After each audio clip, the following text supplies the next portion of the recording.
Jamwale mon bandiraɓe tedduɓe yeɓiyankoɓe Ayaw Pindi TV min calmini on ɗo mbawɗon wonde dundi baba adama nde kala min bisimon e kelle gadande roɓe no candeji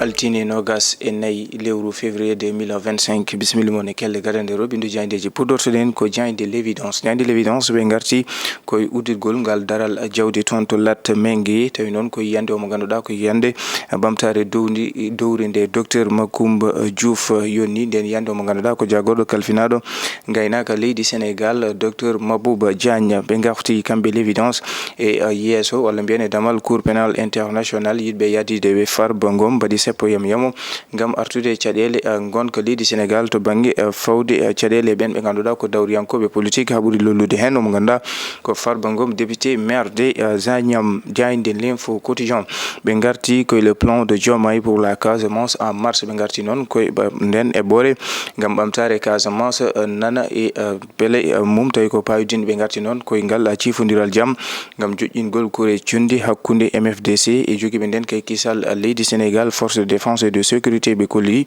e tawtorede mo ganduɗa ko mawɗo jagorɗo leydi Sénégal Ousmane Sonko toon to leydi Guinée Bissau hakkude mum e lamɗo leydi Guinée Bissau Oumar Sissoko Emballo e ɓen ɓe ganduɗa ko kay tigui tawtorede MFDC ne wayno sifande jaam ngam joƴƴinde kure e conde yiide kanko Ousmane Sonko ɓamtare Casamance nden e ɓorde hoorejo leydi Sénégal jogui wata latade koye sahande Casamance woni e jaam jande l'info quotidien arti hen jande le point ɓe garti koye Harouna Dia ini kon du panafricanisme honoré à Ouagadougou ɓe garti koye kanko Harouna Dia ndin kangameri ɓiɗɗo leydi Sénégal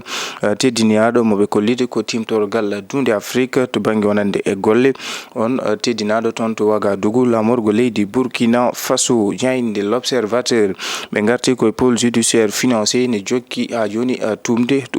jofade peɗeli mum e Mamadou Racine Sy et Amadou Sall ɓiɗɗo et ancien président de la République du Sénégal Amadou Sall mo ganduɗa ko ɓiɗɗo e Macky Sall ɓe garti yiide wonande on homme d'affaires Mamadou Racine Sy kam e Amadou Sall dewra ko e ne wayno ne tuma caɓanɗe jeenayyi e goho milliard e koppereje men franc CFA ɗum koɓe mbiyata blanchissement de capitaux e yiide on procureur mo pôle judiciaire financier kono ɓe garti e alhaali 94 milliards e Petro-Tim ɗin takkuli ɗi ganduɗa Ousmane Sonko ne wayno takkino ɗum momo ganduɗa ko affaire Petro-Tim Aliou Sall 94 milliards mo Mamadou Mamour Diallo ɓe kollite wonande deƴƴere Ousmane Sonko e sahande ƴetti laamu holko saabi wonande ɗin dossier ji mbasi ƴewtede so tawi wonande ɗin dossier ji noon on ne wayno waɗanoma classé sans suite e yiide wonande l'observateur ko ɗum hunde nde ganduɗa nde jogori gakkinde on mo ganduɗa ko tarik Ousmane Sonko e dinguiral dawrugol jayde tribune ɓe garti koye le gouvernement sans solution à la demande sociale laamu ala ko yete ko safaro ko yetno non e caɗele wonande rendo Sénégal ɓe garti e Ousmane Sonko s'accroche à ses fonds politiques les syndicats sourds à son appel au sacrifice ɓe garti yiide wonande kanko Ousmane Sonko naktiɗo e fonds ji mum politique kono haɗani men ɓe ganduɗa ko kaytiki goni SAEMS SAMES CUSEMS SACS e wondude e G7 hani ɓen ɓe ganduɗa ko syndicat ji ɓe ganduɗa ko dariɓe gam woytade hujjaji ɓen ɓe ganduɗa ko jangguinoɓe ɓe kolliti yiide wonande ni ne jokki wadde seppuji mumen hay caɗele taweteɗe e cuuɗi cafrirde inde tribune arti ha joni e Moody's dégrade de nouveau la note du Sénégal Moody's mo ganduɗa hande oɗo saaha arti ha joni e jokkude wonande tumde leydi Sénégal e wadde ɗum classé e ɗele joguiɗe caɗele to banggue faggudu hani e ɓurɗo ñamlade jayde direct news ɓe garti ko le dossier de Farba Ngom atterri à la cour internationale de justice ɓen ɓe ganduɗa ko yadiɓe Farba Ngom mbaɗi sappo yamo e bowal cour pénal international ngam artude caɗele Farba Ngom hakkude mum e laamu leydi Sénégal ɓe ganduɗa jogui ko ngam yidde mumen ko fawde junggo e on mo ganduɗa ko député maire des Agnam Farba Ngom jayde direct news arti hen jayde les échos ɓe garti koye la dette actuelle est de 107% du PIB en 2024 ɓe garti noon koye ñamale de leydi Sénégal jogui o hande saaha ɓe garti yiide jayde les échos hollide wonande e 2024 2023 hitande ujunaje nogas e tati leydi Sénégal on det abbino koye 100% tawi noon to banggue taux de croissance économique wonno koye 7% ɓe kalliti hande oɗo saaha nde wani to banggue ñamali ko mbiyata ko det hande o saaha ne yaare e 107% moɓe kollitini saabi modis telini Sénégal to banggue leyɗele e joguiɗi caɗele to banggue faggudu ɓe garti ne wayno tellinama ɗo wonno B1 ha B3 moɓe kolliti wonande joguiɗe kuccam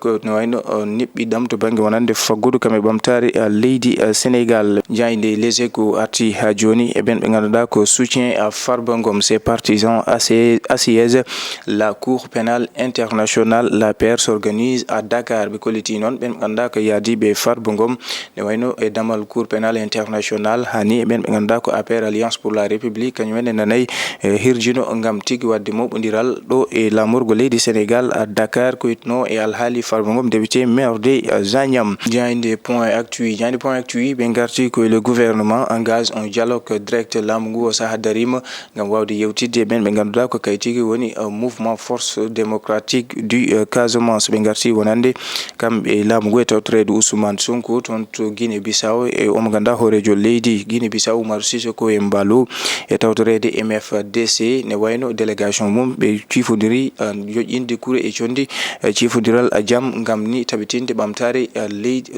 leydi Sénégal hawru tengtude e nden eɓɓore nde hoorejo leydi ndi jogui toon to Casamance ko yettino noon e ɓamtare Casamance. Point actu arte yiide wonande ne wayno yewtere sakkitinde wonde e dumunaji ɓennude wonno ko yitan ɗiɗi hen jeeɗiɗo koninkoɓe leydi Sénégal gaccitanoma e tuma laamu Macky Sall. Jayde L'As quotidien ɓe garti koye manifestation de soutien à Farba Ngom en ɓe ganduɗa ko yaadiɓe Farba Ngom mbaɗi seppo yamo e boowal cour pénal international artude ko yitno noon e alhaali kanko Farba Ngom député maire des Agnam. Yiide L'As quotidien Diomaye et Sonko vilipendé devant la cour pénale internationale. Jayde Sud quotidien ɓe garti koye ñalawma gendi teddiniraɗo gaynaka ɗo e nder leydi Sénégal ɓe kolliti hoorejo leydi ndi tawtorede mum ñande aseɗo toon to Kaolack witno e on ñalawma teddiniraɗo gaynaka. Sud quotidien arti yiide wonande woni no yewtere ko witno noon to banggue guyka jawdi hani e jawtade on loi révision de l'agro silvo pastoral kono kadi cellal jawdi hani e cembingol